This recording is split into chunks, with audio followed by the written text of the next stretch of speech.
Hi friends, welcome to ದಕ್ಷಿತಾಶ vlogs. ಯಾರೆಲ್ಲ video ನೋಡ್ತಾ ಇದ್ದೀರಾ ಸಬ್ಸ್ಕ್ರೈಬ್ ಮಾಡಿದೆ, ಪ್ಲೀಸ್ ಸಬ್ಸ್ಕ್ರೈಬ್ ಮಾಡ್ಕೊಳ್ಳಿ, ಸಪೋರ್ಟ್ ಮಾಡಿ. ವಿಡಿಯೋನ ಎಂಡ್ವರೆಗೂ ನೋಡಿ, ಹೇಗಿತ್ತು ಅಂತ ಕಮೆಂಟ್ ಮಾಡಿ. ಇವತ್ತು ಬಂದು ನೋಡೋಣ, ಏನಾದರೂ ಸ್ಪೆಷಲಾಗಿ ಫಿಶ್ ಟ್ರೈ ಮಾಡೋಣ ಅಂತ. ಫಿಶ್ ಅಂದರೆ ನಮ್ಮ ಮನೆಯವ್ರಿಗೆ ನಮಗೆ ಎಲ್ಲ ಅಷ್ಟಕ್ಕಷ್ಟೇನೇನು ಇಷ್ಟ ಆಗೋದಿಲ್ಲ. ನೋಡೋಣ, ಟ್ರೈ ಮಾಡೋಣ. ಇಲ್ಲಿ ಚೆನ್ನಾಗಿರುತ್ತೆ, ಬದುಕಿರೋ ಮೀನು ತಂದಿರ್ತಾರೆ ಅಂತ ಹೇಳಿದ್ರು. ಹಂಗಾಗಿ ನೋಡೋಣ, ಟ್ರೈ ಮಾಡೋಣ ಅಂತ ತೊಗೊಳೋದಕ್ಕೆ ಬಂದ್ವಿ.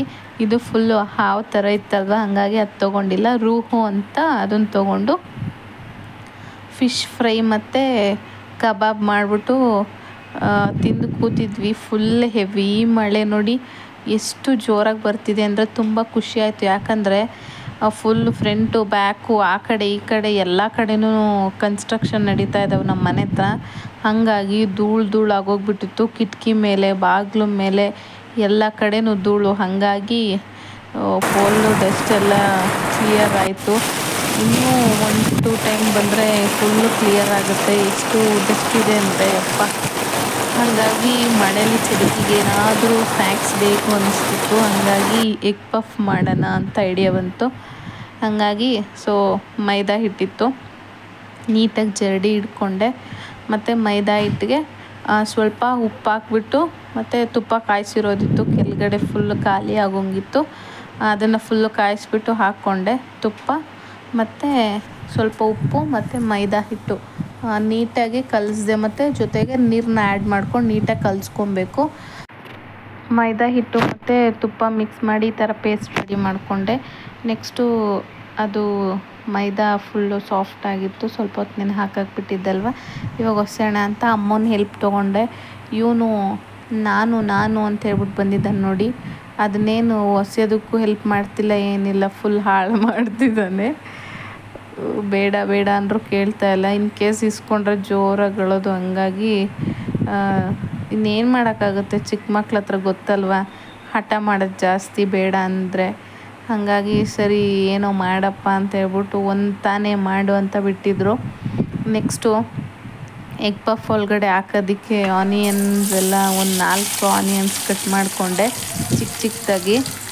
ಮತ್ತು ಆಯಿಲ್ ಒಳಗಡೆ ಹಾಕ್ಕೊಂಡು ಅದನ್ನು ಡೀಪ್ ಫ್ರೈ ಮಾಡಬೇಕು. ಎಷ್ಟು ಚೆನ್ನಾಗಿ ನಾವು ಫ್ರೈ ಮಾಡಿದ್ರೆ ಅಷ್ಟು ಚೆನ್ನಾಗಿ ಟೇಸ್ಟ್ ಕೊಡುತ್ತೆ.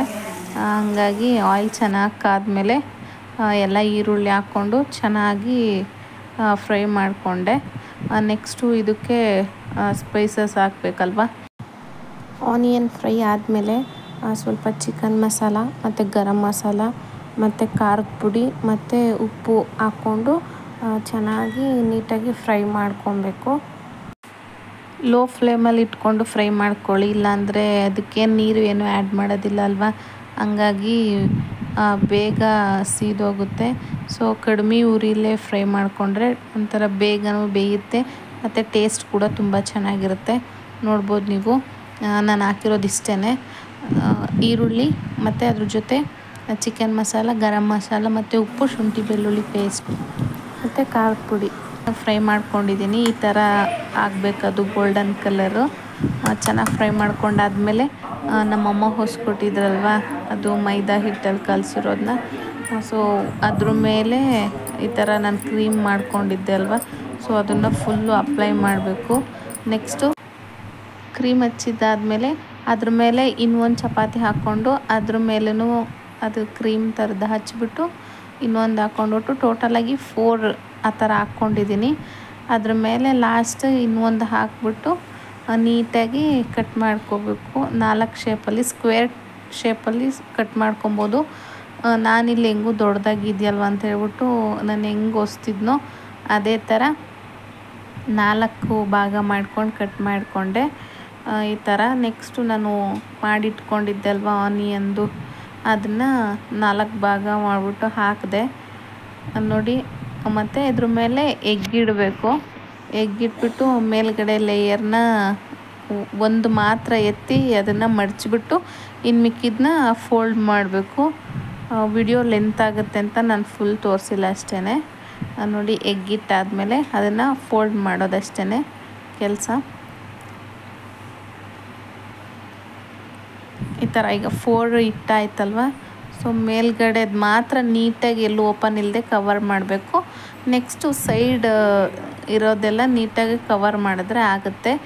ಇದು ಮಿಕ್ಕಿತ್ತಲ್ವ ಆನಿಯನ್ದು, ಹಾಗಾಗಿ ಸ್ವಲ್ಪ ಸಮೋಸ ಥರ ಇರುತ್ತೆ ಅಂತ ಹೇಳ್ಬಿಟ್ಟು ಸಪ್ರೇಟಾಗಿ ಅದು ಮಾಡಿದೆ. ಇದು 5 ಬಂದ್ಬಿಟ್ಟು ಎಗ್ ಪಫು, ಇನ್ನು 3 ಬಂದ್ಬಿಟ್ಟು ಸಮೋಸ, ಮತ್ತು 1-2 ಮಿಕ್ಕಿದ್ದು ಅಂತ ಹೇಳ್ಬಿಟ್ಟು ಸ್ವಲ್ಪ ಪೂರಿ ಮಾಡಿಕೊಂಡೆ. ನೆಕ್ಸ್ಟು ಆಯಿಲ್ ಚೆನ್ನಾಗಿ ಕಾದಿತ್ತು, ಸೊ ಅದು ಮಾಡ್ಕೊಂಡಿದ್ನಲ್ವ ಎಗ್ ಪಫು ಅದು ಹಾಕಿದೆ. ಇದನ್ನು ಅಷ್ಟೇ ಲೋ ಫ್ಲೇಮಲ್ಲಿ ಇಟ್ಕೊಳ್ಳಿ. ಹೈ ಫ್ಲೇಮಲ್ಲಿ ಇಟ್ಕೊಂಡ್ರೆ ಬೇಗ ಬೆಂದ್ಬಿಡುತ್ತೆ, ಬಟ್ ಒಳಗಡೆ ಹಸಿ ಹಸಿ ಇರುತ್ತೆ. ಮೇಲ್ಗಡೆ ಎಲ್ಲ ಬೆಂದಿರೋ ಥರ ಇರುತ್ತೆ, ಬಟ್ ಒಳಗಡೆ ಎಲ್ಲ ಹಸಿ ಹಸಿ ಇರುತ್ತೆ. ಹಾಗಾಗಿ ಸ್ವಲ್ಪ ಲೋ ಫ್ಲೇಮಲ್ಲಿ ಇಟ್ಕೊಂಡು ಚೆನ್ನಾಗಿ ಡೀಪ್ ಫ್ರೈ ಮಾಡ್ಕೊಳ್ಳಿ. ತುಂಬ ಚೆನ್ನಾಗಿ ಬಂದಿತ್ತು, ನನಗಂತೂ ತುಂಬ ಇಷ್ಟ ಆಯಿತು. ನೋಡಿ, ಈ ಥರ ಫ್ರಂಟು ಬ್ಯಾಕು 2 ಕಡೆನೂ ನೀಟಾಗಿ ಫ್ರೈ ಮಾಡ್ಕೊಬೇಕು. ಸಮೋಸ ಆ ಥರ ಮಾಡಿದ್ದಲ್ವ ಚಿಕ್ಕದು ಎಕ್ಸ್ಟ್ರಾ ಉಳಿದಿರೋದು, ಅದು ಕೂಡ ತುಂಬಾ ಟೇಸ್ಟಾಗಿತ್ತು. ನೆಕ್ಸ್ಟು ಎಗ್ ಪಫ್ ಅಂತೂ ಬೇಕ್ರಿಲಿ ಎಗ್ ಪಫ್ ತೊಗೋತೀವಿ ಅಂದರೆ ಒಂದು ಬಂದು 20 ರೂಪೀಸ್ ಆಗುತ್ತೆ. ಇದೇ ಥರ ಮನೇಲಿ ಮಾಡಿಕೊಂಡ್ರೆ ನೋಡಿ ಎಷ್ಟು ಈಸಿಯಾಗೂ ಆಗುತ್ತೆ, ಹಾಗೆ ಅಮೌಂಟ್ ಕೂಡ ಸೇವ್ ಆಗುತ್ತೆ. ನಾವು ಈ ಥರ ಸಮೋಸ ಮತ್ತು ಪಪ್ಸ್ ಜೊತೆಲೇ ಮಾಡ್ಕೊಂಬಿಡ್ಬೋದು.